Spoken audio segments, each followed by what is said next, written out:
0, 1. Let's get started. All right. Well, hello, my name's Austin. Welcome to the channel. I'm going to show you what I have under the tarp. This is a 1992 F150 custom crew cab with the inline V6. We're not starting on day one.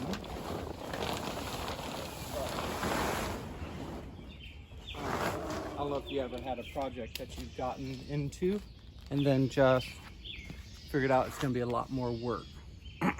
Well, if you messed around with any of these OBSs, you've experienced that. So I was given this truck, drove it for a while, started doing some work on it, noticed there was some water leaking into the cab on the passenger side. So I started investigating that and figured I'd take care of it. It's been sitting in a barn for 10 years before I got it. And then I noticed it was leaking water on the driver's side of the cab. So I decided we're gonna pull the interior, fix the issues, put new sound deadening in, put new carpet in, maybe do something with seat, and then clean up the engine bay and replace stuff as I go. Figured I'd bring you guys along for the journey.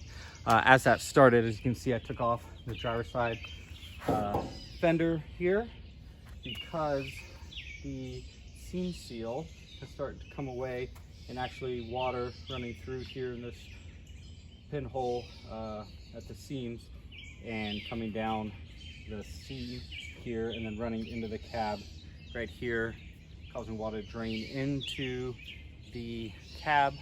And as it drained into the cab, I'll show you what's happening.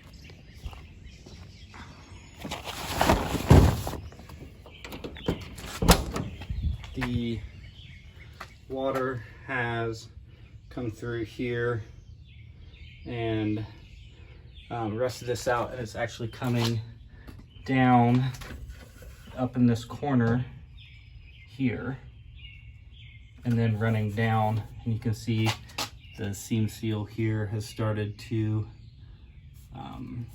chip away and erode, and it collects right in here in this gap and running down. This is all surface rust I should be able to grind out and paint. And then I got a new piece of angle iron to put in right here for the door trim. And to keep it, I have pulled out the interior already because I was gonna put down some sound deadening on the floor, the ceiling from the rattle, considering redoing the console, updating it with modern gauges. We'll see how much time and money I actually want to put into it. But overall, the body of the truck is straight. It's a one tank, two-wheel drive.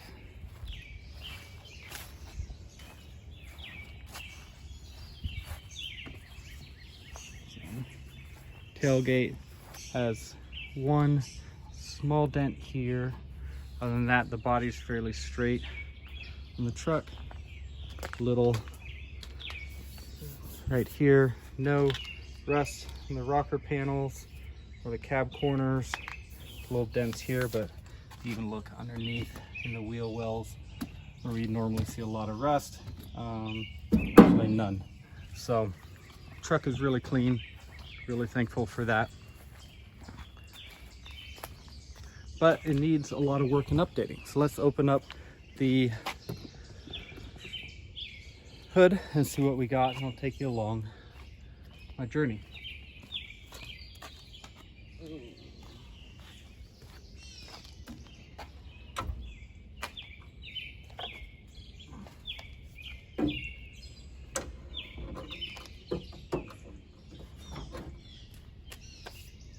So to get the fender off, there are a few bolts. There's this bracket here. You can either take the 4 bolts on top or these 2 off. There's another bolt here. Some pins you have to take off the screws in the wheel well. 2 bolts here. There's a bolt at the bottom of the corner where the fender meets the cab, and then one you have to go through between the door and the cab to get to here. Oh, I also noticed as I was doing that, part of my supports for my door jamb has rusted through and broke right here, so I'll be replacing these hinges and redoing the doors. But first, there's steel from the door right here. It helps support and brace the jambs. Hopefully you can see that. Yeah, good. All right, let's get you there. All right. So the main thing I want to do probably today, I'm going to work taking our power distribution box off, get the wheel well out, and cleaning this up. Let's see if I can get you a spot for that.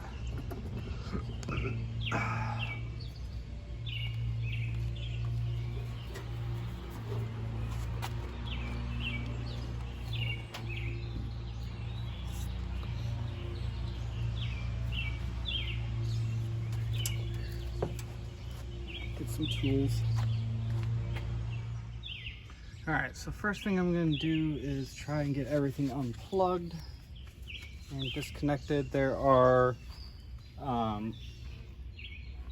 3 bolts underneath on the wheel well that hold on the power distribution box, and then there are just 2 connector ends. There's a connector here, here, and here, and then actual wiring. I think we can leave this side on if we take the 3 bolts off, and then this connector here.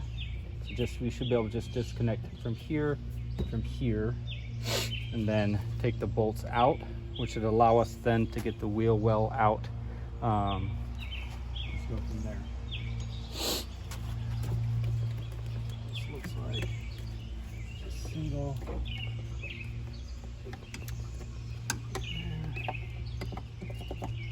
And I have disconnected the battery already. It's been disconnected for a while due to it sitting and being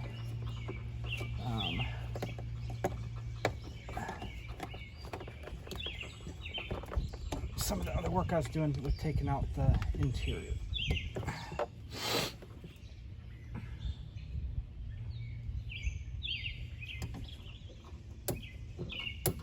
You want to be careful with these tabs. They've been sitting for a long time. What I might do,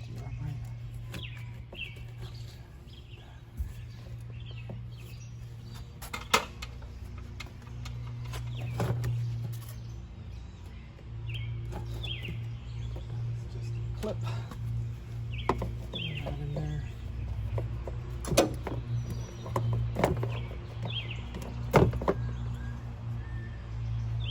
Might leave that connected because what I don't want to do is break the tabs off. These get old and brittle after 30 years. So let's see what size bolt we have here. Between sizes, yeah, 11 millimeter for those bolts under there.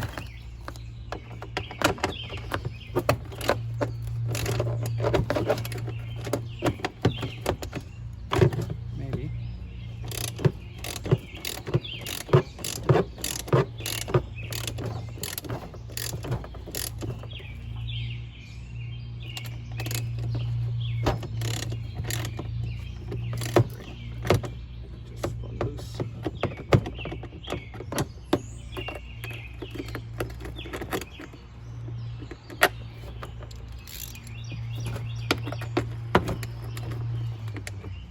Times I've had a lot of clips break due to sitting, rust.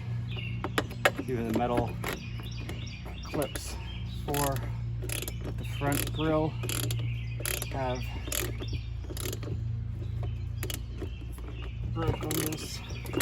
I'm taking off from those. These are just spinning now.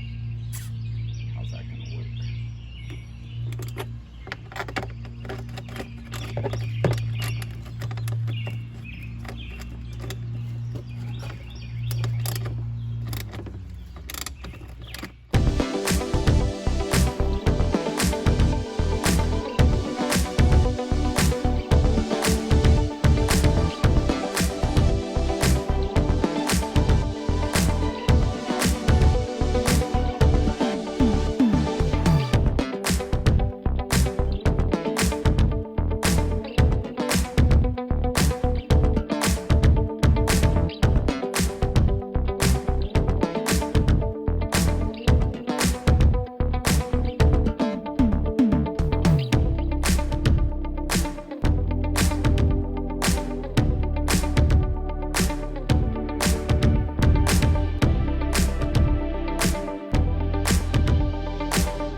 just put some vice grip pliers on the top because it's a round bolt. I'm trying to see. No.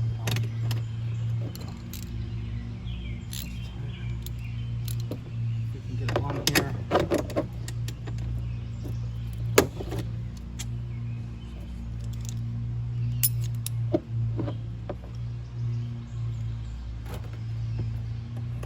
Hold.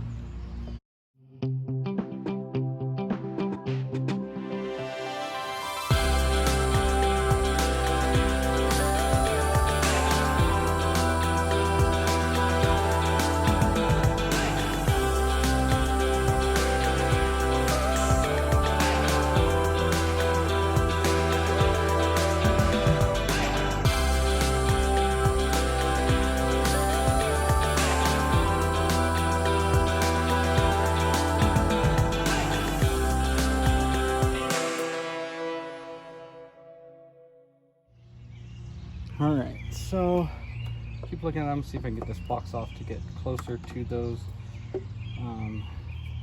tops of those posts. 4 clips. There we go.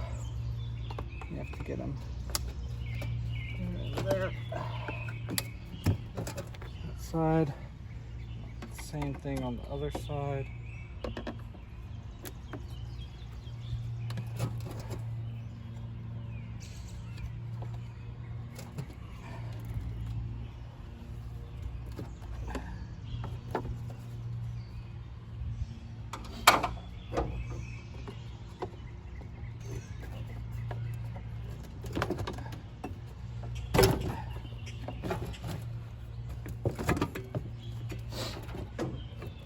There's our box. Clip, clip, clip, clip. And it has these little tabs right here. Just push away from the box.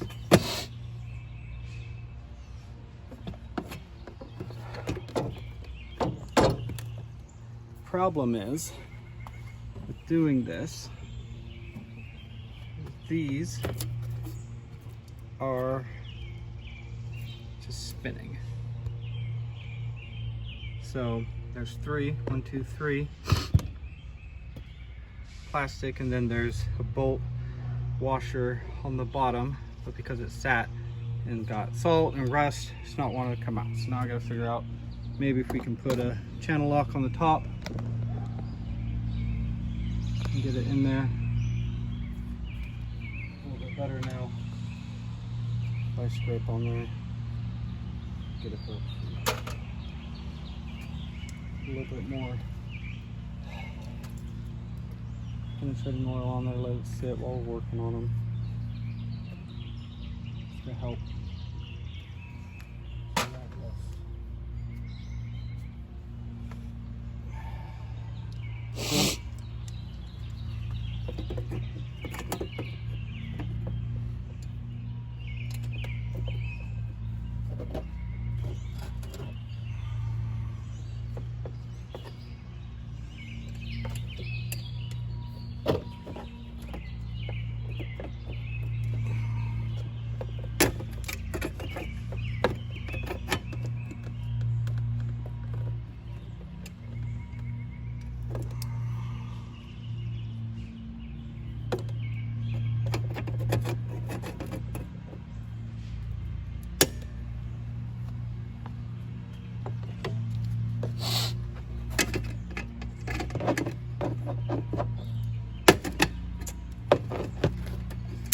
Don't want to have to do is cut those out, but I might have to.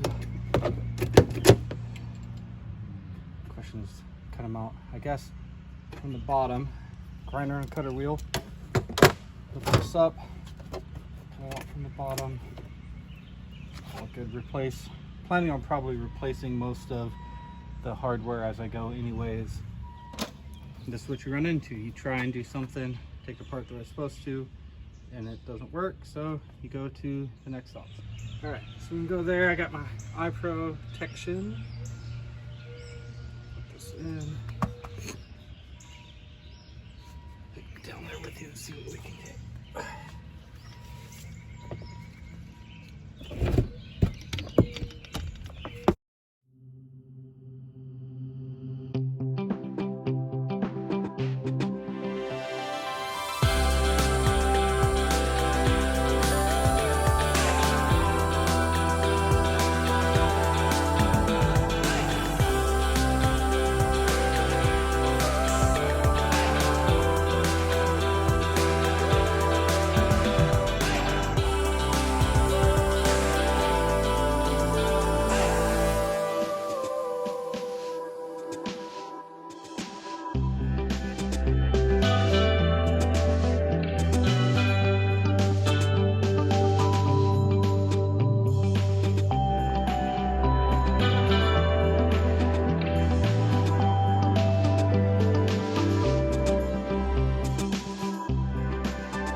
break the cutter wheel or damage anything. So just taking my time. Yeah, that did it. Now that'll come off. Perfect. All right, 2 more to go.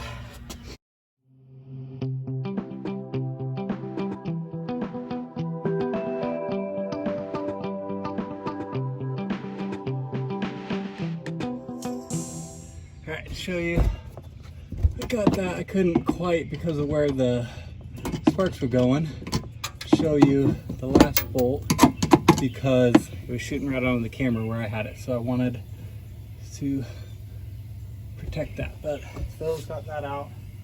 So now I should be able to just lift that off.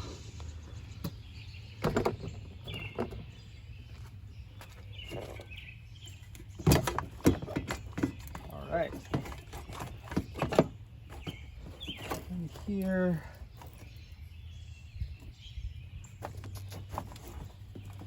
this slides down. There you go. Tray to deal with another day.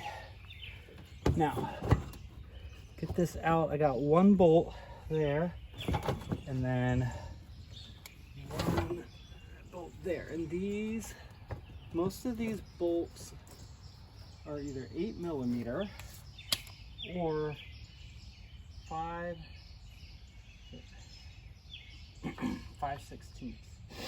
So they kind of go in between the 2.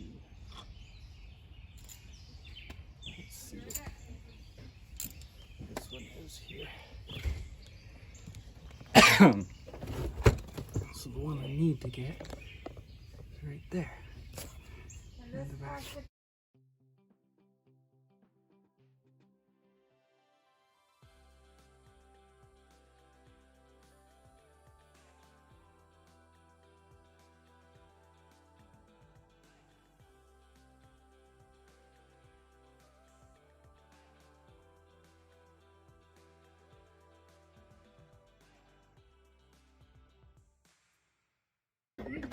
Yeah, whenever, I'm just saying, like, you're eating at 12 and leave it, well, you have to leave at 12. 12:15. Yeah. So, Come in. leaving around 11:30, I'm going to clean, switch over the laundry. I'm not going to put any in the wash right away because it's a bigger load of towels. I'm going to let that go for a little bit before I put mine in. Yeah. But put a trash bag in, switch the laundry, put it off the table and start pulling laundry. 11:15ish, I'll start getting Yeah. things together. So what time do you want me to Let me know when you're getting lunch together. get lunch together? Yeah. Sounds good.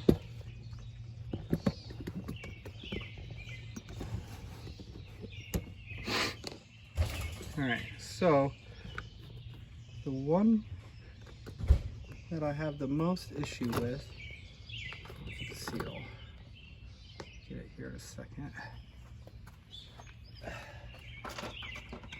is you have to take, I didn't say it earlier, but to get the fender off, you also have to take part of the headlight housing bezel out, and it has some clips here that the fender goes around these, and then this comes back through holding it on.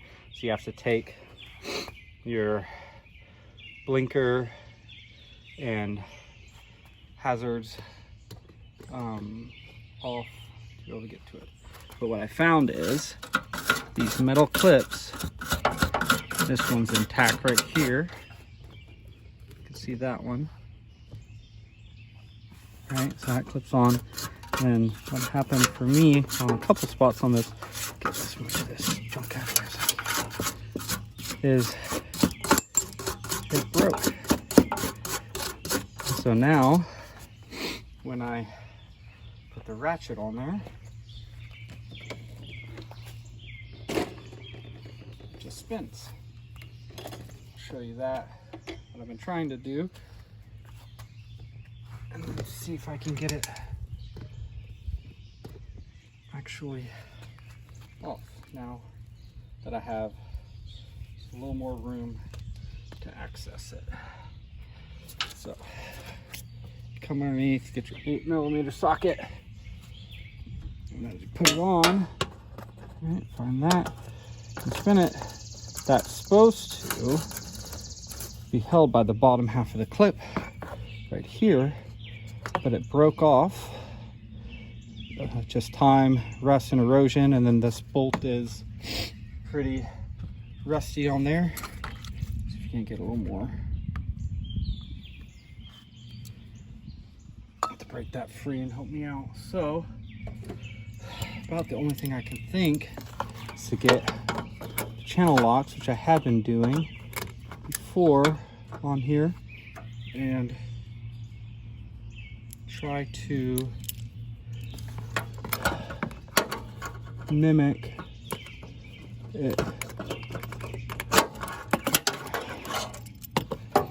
If you think of a better way to get that off without having to cut another thing, feel free to leave me a comment.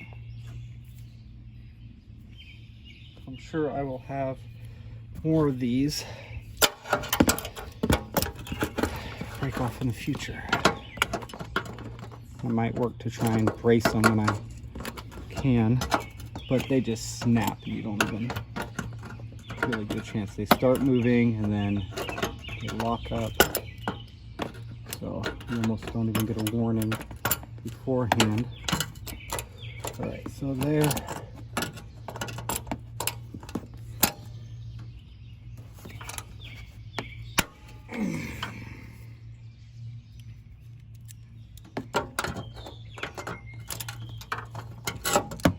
Can't really see that.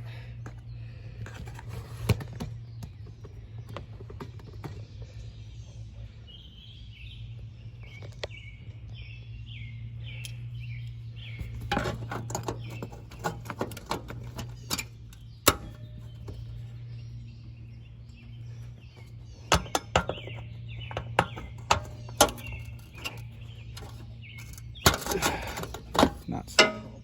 I don't know if I can just get my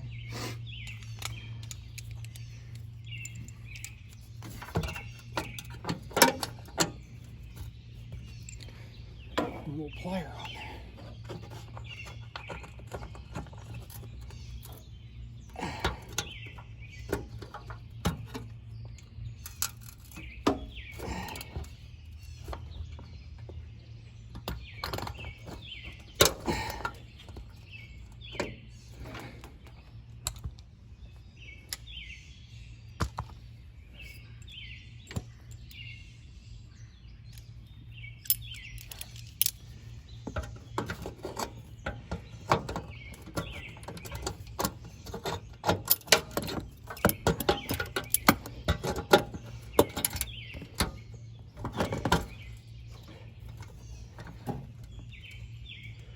Replicate that.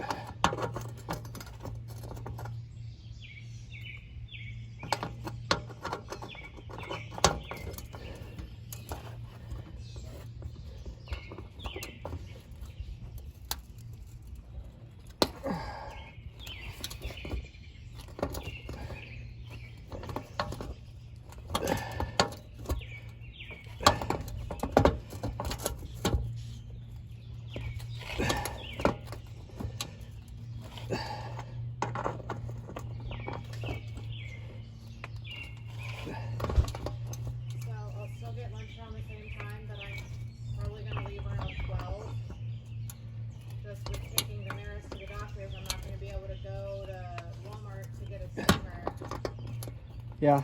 So I'll leave around 12, quick run to Walmart, and then 5 minutes down the road. Still get there. Is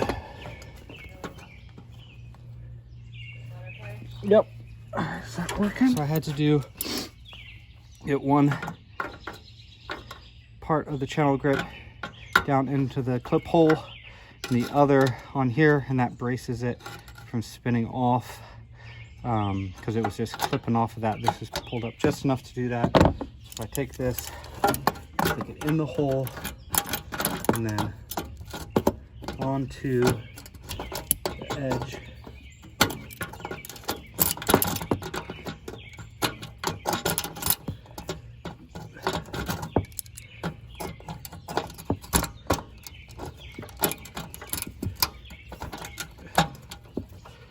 hold it. So it's not really locked like the channel grip, but it's got enough bite that I can keep it from moving. Oh, and the humidity's starting here in PA. Had it on good.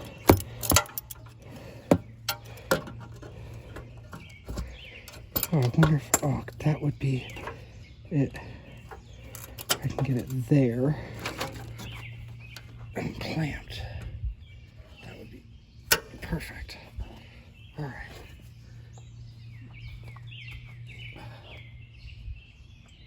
Let's see if that holds, because it is tight. It is rested, so it's not wanting to really spin. Put a lot of torque on it. No, it didn't quite work. All right. Get it back on where we had it. This side.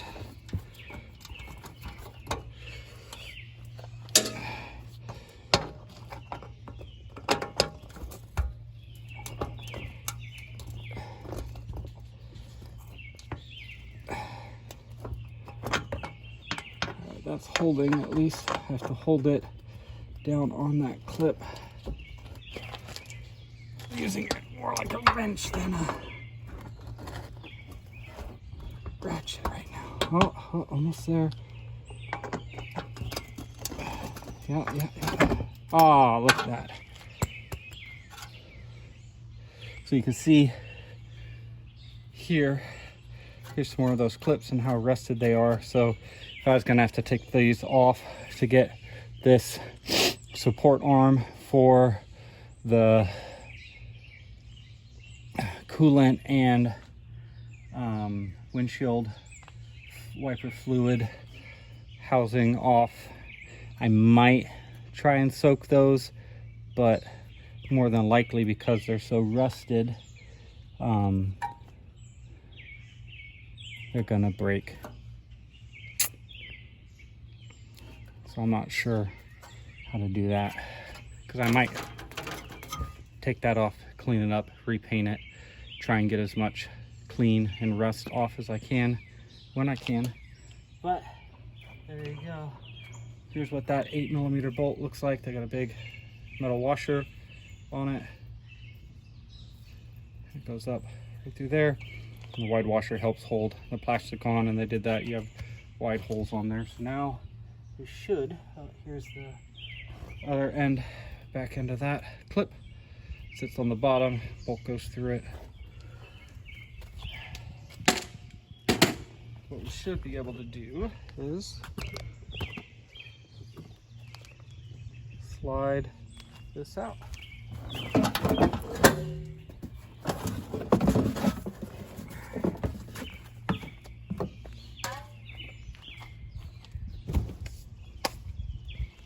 Oh, fun. That's what happens when they sit. So, yeah, the first thing I'm trying to do, really want to do, that's gross. See, sits and water gets in. Just rust everything out with our rake.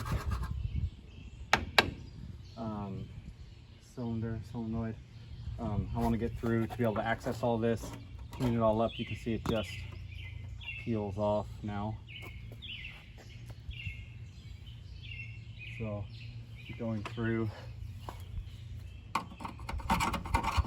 getting as much as I can off. And here you can even see this. Hopefully, you can see that one.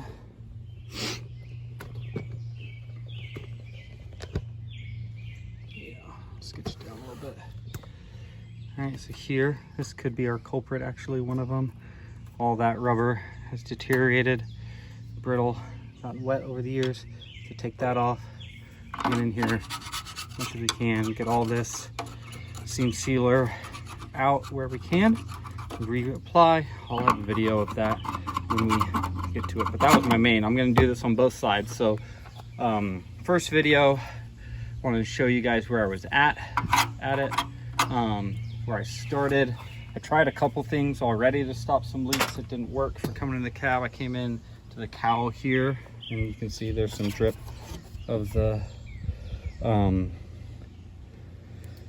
Flex Seal I used. I had some Flex Seal paint, so I came in where I saw it was eroded in the seam, and so I painted it in as much as I could across the seam right up in here, but it didn't do enough, and that's not where the leak was. The leak actually wasn't here in the cowl. This can leak that seam there and come through to here, which you can see it has been a little bit, and especially over here where this is eroding. But what I found is that the water's actually coming, it's draining fine through the cowl and this vent, but it's coming through this hole here and running down the seam and getting in. So I don't know, I'll probably have to replace this gasket behind here, and I'm definitely going to replace all the rubber that I can, and the seam wherever I can get in, seam seal there, up, redo all this, or corrode it off. Have to take out the window trim and check that. It's definitely seen better days, all the foam. But I will take you on the journey with me. So that's video 1. And we'll go from there. Thanks so much. Hope you enjoy. If you like the video, hit subscribe, and I will bring you up to speed. I will show taking off the left fender when I get to that side. One of the things I'm also doing over there is coming through and doing, so I have the heater core, fan, and HVAC housing for the interior off. I'm going to go ahead and do the conversion to 134 for the AC. So I'll actually change out the whole HVAC system for the truck. I have put in a new radiator. I'll put in a new core for the AC. Probably replace as much as I can, battery pan. This here is the charcoal housing for the emissions. I have a new coffee can box, vacuum box, and just get as much as I can. I'll probably upgrade the electrical as we go. All of the different hoses have all been rotted, and so all your vacuum lines in here were all deteriorated and rotted. So like the AC worked and the heat worked, but it didn't switch from like low, medium, high, or off of defrost. It actually was just blowing on defrost. Had to go through, actually clean out. There were mice that had gotten into all the vents. Had to pull all that off and clean it off. So there you go. Thanks so much. If you like it, subscribe, get notifications. We're putting out some more videos, walk through the process of restoring 1992 Ford F150. Has an inline V6 on it, great motor. Who knows, maybe we'll do something special with the motor as we go. 0, 1. Let's get started. Through here, right? So one thing to note from the factory, the seam sealer actually covers this gap. It's filled in. You can see I scraped it here. Seam sealer got scraped off. It's still a little bit more. I'm going to clean up. I'll go through with a wire brush, a wire wheel, and get all this extra stuff off. But this should be sealed. You don't want water coming from the cowl here and down, coming out this hole. You actually want it running down here and coming out through the cowl vent, right? But what I noticed, come back on the video, was that right here, this was exposed. This joint right here, the seam seal had come away. My guess that this is where water's running through. Right, you can see between the firewall and the cab. So I think what's happening is coming through, getting between here, right, between this wall here running down into this gap here and into the cab. You can also, well, I mean, also probably this doesn't help. You can actually see into the cab through there. So there you go. There's light, daylight, there's a cab. So that's also not great for water coming in. This is why regular maintenance and inspection is important, checking all of your different things. So we definitely will need to be replacing this grommet and sealing everything up.